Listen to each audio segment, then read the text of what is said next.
Hello and welcome to Cultivate to Thrive podcast. My name is Michelle Gunn, and I am a certified Gallup strengths coach with Cultivate and Thrive. And we are streaming live today here on LinkedIn, on the Cultivate and Thrive Facebook page, and my Cultivate and Thrive YouTube channel. This will be turned into an audio podcast as well. I'd love to hear, read, see where you are joining from. So please put in the comments as you join where you're from.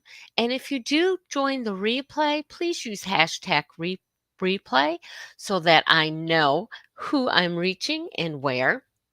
Today, I am excited to talk to you about embracing uniqueness. Now, if you follow me at all on any of my social media platforms or have heard me talk, you know how much individualism, uniqueness, your unique talents, your unique strengths, valuing people as individuals for who they are and how they were created, who they were created to be, is very dear to my heart. It is a passion of mine. So I want to talk a little bit about this topic, and I'll hit a few points, and I would be open for any questions or comments too if you do have them. So again, the theme is embracing uniqueness. Now, many people know my story and it's going to come out more. It's unique because it's mine, but it's not extraordinary. And it's not extraordinary how I came to be and to know my strengths and to love my strengths.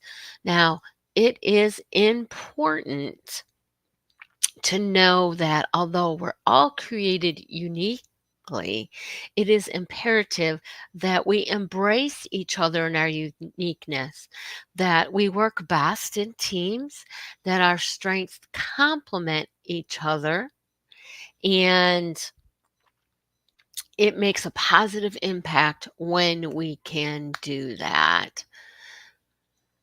So I'm going to welcome today. Here we go. Don't know where he's from. Nobody's saying where they're from yet this morning. And of course, we have our Forex trader in the house. Welcome, welcome. So, again, highlighting the importance of complementing talents for making a positive impact is huge, huge. So, I want you to really, if you don't understand your strengths, your individual talents and skills, your unique talents and skills, you can do some self reflection on your personal strengths and talents. You can also take assessments. Again, I'm a huge fan of Clifton Strengths. And what that did for me when I took the assessment, it wasn't really like, oh, I have these strengths. No, it was, aha, I do have these strengths. It was more of a confirmation of who I am and how I am, how I operate, how I think, and how I live. Good morning, good afternoon, good evening. Hello, Ambreen. Thank you for coming. So nice to have you here. So, having a confirmation of who I am is an amazing experience because it led to a greater understanding of why I got bored with things, even though I could do them proficiently and efficiently and very well. I've also had clients who didn't understand that they had strengths until we went through the process of the assessment. I had one client, and a lady in her 40s, tell me, I don't know what this assessment is going to show me. I have no strengths. So when we did the report, she was kind of surprised at her results. And we were actually able to go back into her past and talk about where she's seen these strengths show up. I had to really search for times of success, and we related those to her strengths. Good morning, Ronald, and thank you for coming. And Ronald is in Maryland, USA. And absolutely, and Brain is saying that self-awareness is the key to move forward in life swiftly, or sometimes at all. We just get stuck because we don't know what we have to offer. And if we don't know ourselves, we can't embrace our talents, and other people often don't see them as well because we're afraid to share them. So I do recommend self-reflection. You can look back on, your successes to figure out how you have grown and what you have utilized from within and stuff that sets you apart from others to really, really get to know your strengths. Good morning, Alvaro. Thank you for joining us here today.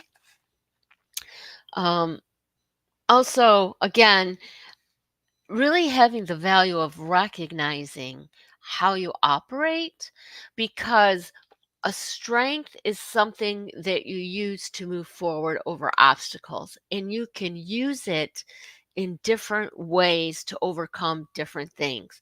And really knowing your strengths gives you a toolbox to work from. All right. Good morning, Lee from New York. Welcome, welcome.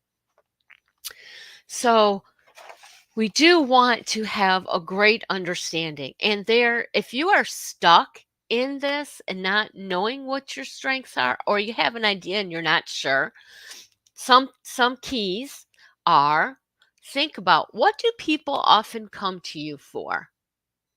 What do they come to you for help for? These are keys to your innate talents and your strengths.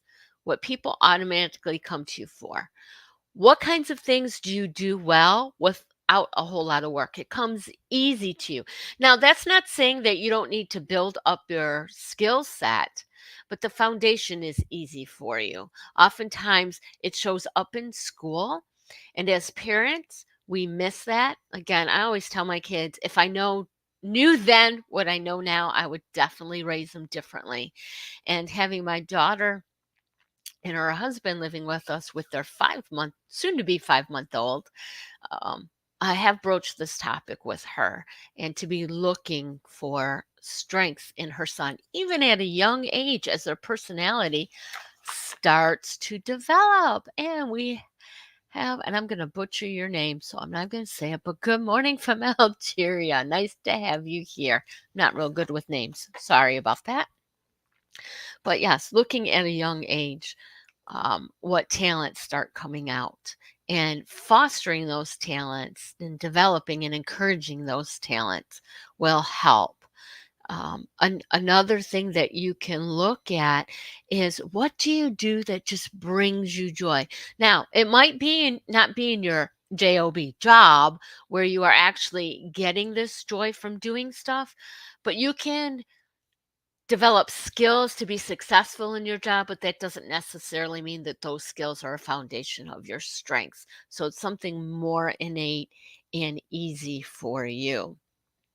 So once you have a good handle on what your innate talents and strengths are, you can look into exploring how combining diverse talents can lead to innovative solutions. So oftentimes we are put in teams or groups, and the people who create the teams and groups aren't really thinking about the individuals. A lot of times in corporations and companies, they're thinking about departments. Well, we need somebody from this department. We need somebody from this department. When they should be also considering the talents that are being brought into that group. Because, for example, having somebody good in communication is needed to be able to communicate the results of the group, right? Communicate to each other, to outside of the team.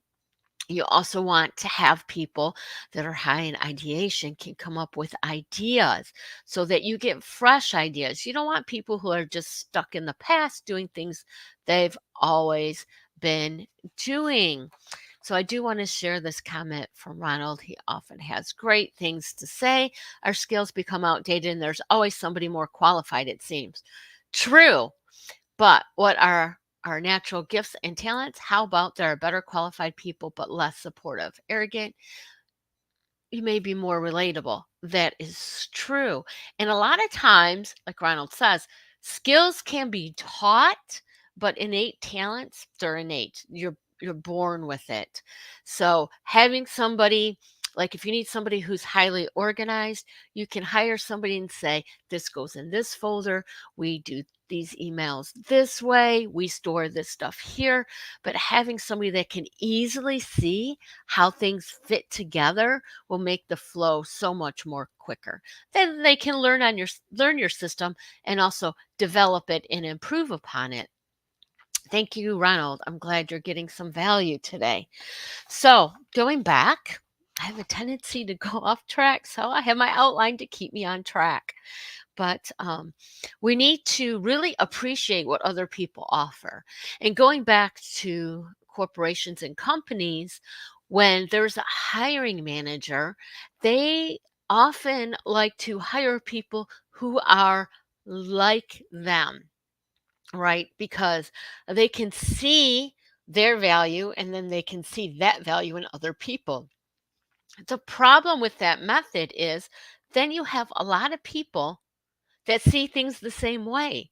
So it's very difficult to innovate and move forward when you are stuck in doing the same thing over and over again and you don't have fresh ideas, right, Ronald? Looking for the flow, the ease and the flow of what you do shines on your talents and your strengths.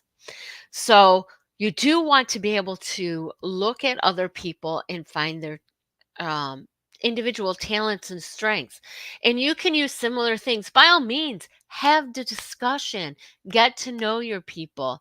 When you're interviewing, ask questions where they can share, like, you know, what is a success that you're most proud of, and how do you think what you did made that successful? What do you think you did to make that successful? What did you offer that other people didn't have to make you successful? So you want to ask these questions that are very open ended and give the person the chance to really respond and reflect. Give them the chance to reflect and think about their answers. So, that's one way of looking at building your team. You can also look at if you've been in a company for a while and worked with people for a while, you can see patterns and how people approach um, problems and how they come about their solutions. You will have your people who are just followers, they're not free thinkers. And sometimes that's because they have been pushed down and told constantly and consistently what they're doing wrong instead of supportive and encouragement to think outside of the box. So you want to make sure that happens. So creating a well-rounded team, you want to have people of different unique talents and strengths. Sometimes you need a little help. There's all kinds of assessments out there to help you with that. I do encourage that, of course. Again, I am very fond of Clifton Strengths and what it has to offer. Clifton Strengths has a lot of reports on how you can utilize your strengths. And also, it gives you a common language. The common language helps people feel included and they know what terms to use that are acceptable and encouraged throughout the company. So, having that common language, assessments can give you that, or it's something that you can provide in your company and teach and foster and grow in that common language to help um, your team thrive together in a collaborative model. So, um, just some examples of how a collective group of people with differing talents can be successful. Like if you're brainstorming, let's take marketing for instance, and you need a new way to sell a product, to promote this product. If you have people looking at the same things all the way, it's not going to help you. You need somebody who can come up with quick ideas. Now, having lots of ideas, brainstorming is a great thing. Doesn't mean all the ideas are good, but you should look at all the ideas. And you have other people who are really good at thinking about it, being strategic, seeing the path of how you can use things, people who can see what problems they may cause. Because sometimes, I know, come on, we've all seen commercials like, what in the world were they thinking when they made that commercial? It makes no sense. But if it's pitched towards a certain demographic and it makes sense to them, that might be why they do it. So having someone who can do that strategic thinking, can see problems ahead, will also help. But if you have a team with just a bunch of yes people, you're going to get ideas, if you get ideas, that are just not going to be any good and just have a bunch of people saying, yeah, that works. We'll do that. Yep. So Ronald Ronald's comment, a man was seen sitting in his office, feet on the desk. Someone complained him. His idea saved us money last year. That's definitely a thinker. We call that deliberative in Clifton's strengths, right? You also have people who can arrange problems, they can find resolutions. So you need to look for different talents on your team that you need to help put things together. So that's some ideas. Now, a big thing in this society is overcoming differences. As much as the world is teaching to be you and be different, I love that saying, be you, we are still looking for commonalities. We have a lot of issues overcoming differences like race and culture. We see it time and time again. America was built to be a melting pot. That's the way we were founded. We had immigrants. Immigrants came in from all over. A lot of people held their heritage, their cultures, and their traditions, and some gave them up totally to meld. But we're supposed to mold together, but still keep our uniqueness, right? Because that offers us so much more. So when we're overcoming differences, we need to look at potential challenges and working with diverse talents. Now, sometimes language is a barrier. I know that when I'm talking with people from different cultures, even here in the US, like again, we have a lot of people who have immigrated from other countries, and we have young adults who their their foundation of their life was in another company, and then they became, we'll say, Americanized. But a lot of times we learn meaning of words from growing up, right? We're not really taught. It just becomes understood. And some of that, especially in the American language, because we have words that are either spelled closely or they're spelled the same, and they have like various meanings that are very, very different. So it's very hard sometimes to close that gap in communication. So we do need to understand that our differences sometimes cause challenges, but that's not something to shy away from or to have an excuse not to deal with that culture or that person. What we need to do is talk. We need to actually collaborate, get to know people, find out what the challenges are and overcome them by talking about them. Having an inclusive environment. Again, that's having the same language to describe people, right? So I want to I'm trying to use words to not offend anyone, which is very hard, but to give examples. So like when we refer to people of color to describe someone, a lot of times people find that offensive, right? Well, that white woman said to me, or that black man said, or that Asian person. It doesn't really matter when we say it. We have to think about how we're describing that person. Is there a better way to describe the person to make them known without trying to sound derogatory? Because usually when we use those defining words, we're using it in a manner that's not complimentary, right? So we want to make sure that we provide words, provide a language to describe people that gives positive feedback and inclusiveness, makes them feel welcome.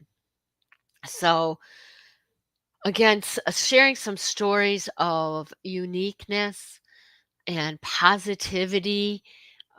I can say that, like for myself, my own story, when I came across and took the Clifton Strengths Assessment, I embraced who I was fully.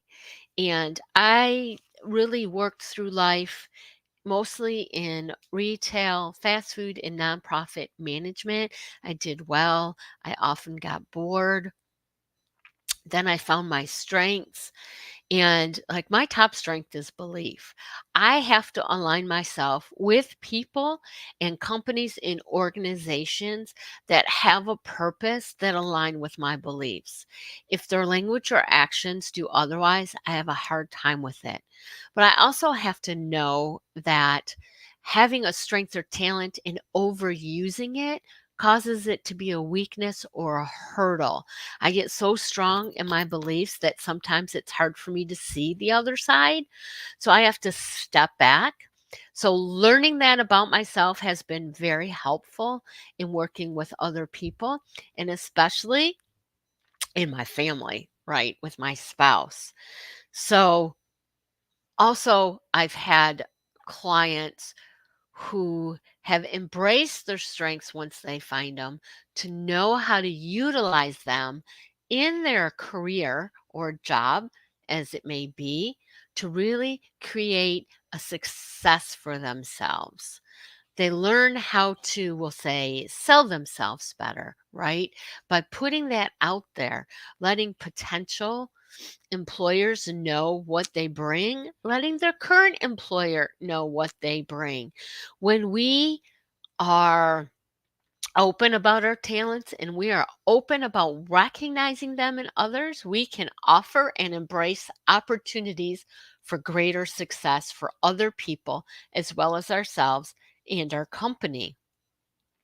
One of the things I do want to also share is that when I was becoming certified, we had to have, a certain number of people take the assessment and coach them, and then they provide feedback to Gallup. We don't know what they say, but it was very eye opening for me when I had my husband take it. So his number one strength, there's 34 talent themes, is like number 34 for me. It's at the very, very bottom. And learning how we both operate helps us in times of disagreement when we're trying to find a resolution or come to a compromise. We know how the other feels, we know how they think, and we know where their strengths are in operating. So not only can we come to a conclusion, a compromise easier, but we can also figure out in our marriage who is better equipped to handle certain things. It relates very much personally as well as professionally, knowing your talents and your strengths and being able to use them to complement teams. So when we are looking at our individual talents and strengths, we want to look at mentorship and support in empowering others to shine. So, mentorship is a huge thing, and I highly recommend everyone to get a mentor. So, a mentor is someone who's been there, done that, and can share their experience with you and help you to make decisions based on their success. Not the same thing as a coach, but a mentor is very important. And to have one in your personal life, right? So, that's a young couple finding a married couple who's been married for a long time, that's gone through it, someone who has a new child, finding someone who's raised a child, especially if it's a child who has unique differences, often called disabilities or challenges in life. Finding someone to mentor you who's also experienced that and been successful will help you be more successful. So it's important to really have to really find the uniqueness and find someone who's been there, done that to be a mentor for you, both in your business and personally. And I encourage companies to offer such a program. And I know that there are some, I've heard of some that do that in their own company to pair new people, new hires up with somebody in their company who's had a similar role, whether or not they're there now. And maybe it might be beneficial to have somebody who's really not in that role now, who's promoted up to show them what they can accomplish also. So we do want to encourage you to uplift and celebrate the uniqueness of others around you and including yourself. So yeah, I'm going to share Ronald's comment again. Thank you, Ronald. This is definitely a replay. Thank you, Michelle. My gifts and talents were smothered in performing tasks under stress, having to leave again. Thank you, Ronald, for being here. And I hope you do catch the rest of the replay. I encourage those who are still with me, those who are watching the replay, please identify and appreciate your own talents. And you can do so in the comments. So, one of my talents that I found, well, I've said was okay, some talents for me are belief. I have to have a purpose. I have an underlying belief. For me, it's definitely my faith. Communication is also a talent for me that I didn't really embrace. Um, Information. I like to gather information. It's actually called input in Clifton Strengths.